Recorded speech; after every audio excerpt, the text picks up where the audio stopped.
अमानतुल्लाह खान है हमारे साथ बातचीत करने के लिए। ओखला से तीसरी बार विधायक चुने गए हैं। अमानत साहब, आप जीत गए, पार्टी हार गई, 62 से 22 रह गए। क्या कमी रह गई, कहाँ चूक रह गई?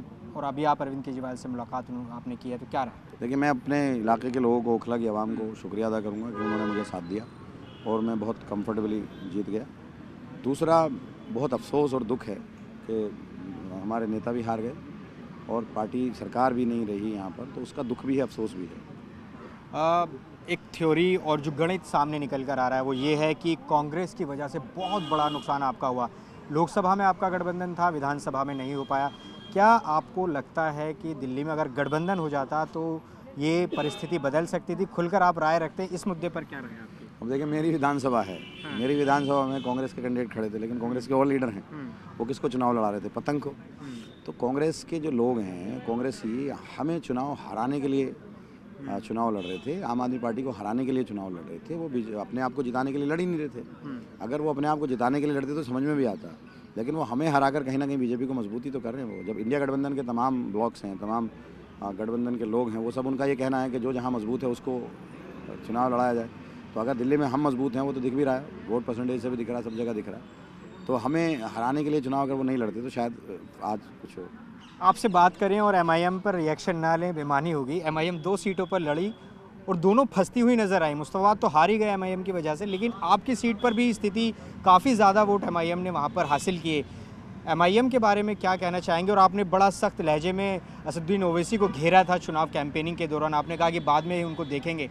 तो क्या रहा है एमआईएम को लेकर, क्या कहना चाहेंगे आप? कौन कह रहा है कि वो 2 सीटों पर चुनाव लड़े? वो 70 सीटों पर चुनाव लड़े। कहीं ना कहीं वो हमारे यहाँ बंटवारा कर रही थी, 2 सीटों पर लड़ रही थी, लेकिन 70 की 70 सीटों पर इफेक्ट कर रही थी। और उसका मकसद ही बीजेपी को फ़ायदा पहुंचाना और सेकुलर पार्टीज़ को नुकसान पहुंचाना है। और ये सब जानते हैं, और ये मैं खुलकर कहने में मुझे कोई दिक्कत नहीं है कि असदुद्दीन ओवैसी आज की डेट में बीजेपी के एजेंट के तौर पर काम कर रहे हैं। तो क्या अब एक सीट आप हारे हैं एमआईएम की वजह से, मुस्तफाबाद, क्या कहेंगे? मुस्तफाबाद के नाम बदलने की भी चर्चा चल रही है, जो वहाँ से बीजेपी के विधायक जीते हैं, मोहन सिंह बिष्ट। अब इस तरह की राजनीति को लेकर क्या कहेंगे? मैं तो वहाँ जिन लोगों ने, सबको मालूम था कि वहाँ एमआईएम नहीं जीत सकती, फिर भी अगर लोगों ने वोट दिया तो मैं तो कहूँगा कि थोड़ा समझ से अगर काम ले तो शायद ये नहीं होता। आज वहाँ आदिल खान चुनाव जीत जाते, और भिष्ट जो है वो आज चुनाव नहीं जीते, जो आते ही उन्होंने नाम बदलने की बात की। तो इस तरह की राजनीति से कम बच जाते। और ये सब जानते हुए लोग जज्बात में बहे, इस तरह की बातें की गई। वहाँ एमआईएम ने खुले तौर पर, एमआईए को 33,000 वोट मिला और 17,000 से आदिल खान हारे। तो अगर ये वहाँ नहीं वोट तकसीम होता तो शायद आज ये सीट नहीं हारती। एक और चर्चा और बातचीत चली चुनाव के दौरान कि अरविंद केजरीवाल मुस्लिम सीट्स पर कहीं पर भी कैंपेन करने के लिए नहीं गए। तो क्या ये मान लिया गया कि जैसा कि असदुद्दीन ओवैसी भी कहते हैं और तमाम दल जो कहते हैं कि मुस्लिम्स की तरफ उनको वोट चाहिए, लेकिन उनकी तरफ कैंपेन करने नहीं जाना है? आपको लगता है कि अगर मुस्तफाबाद में जाते, चलिए आप तो जीत गए, तो वहाँ परिस्थिति कुछ बदल सकती थी? नहीं, ऐसा नहीं है। हम सारी सीटें जीते हैं।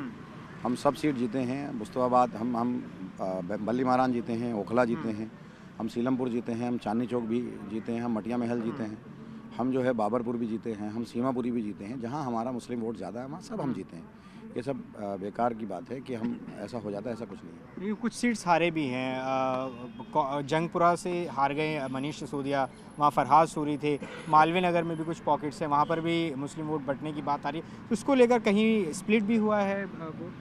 नहीं, देखिए, मेरा कहना तो यही है कि इस तरह से जिस किस्म की राजनीति ये सब की, हमें सारे लोग कहीं ना कहीं हराने में लगे थे, डायरेक्ट इनडायरेक्ट वे में। सब आम आदमी पार्टी को रहा और सेकुलर पार्टीज़ को हरा कर बीजेपी का फ़ायदा लोग कर रहे हैं। ये किस हिसाब से करते हैं मेरे समझ में नहीं आता। ऐसे पहले महाराष्ट्र हुआ, हरियाणा हुआ, अब ये दिल्ली भी हुआ। बहुत बहुत शुक्रिया अमानतुल्लाह खान, जो कि बात कर रहे थे न्यूज़ 18 इंडिया से इस पूरे मामले पर। कह रहे हैं कि सभी ने हराने के लिए काम किया, पूरा तंत्र काम कर रहा था। कैमरा पर्सन विकास के साथ जावेद मंसूरी, न्यूज़ 18 इंडिया, दिल्ली।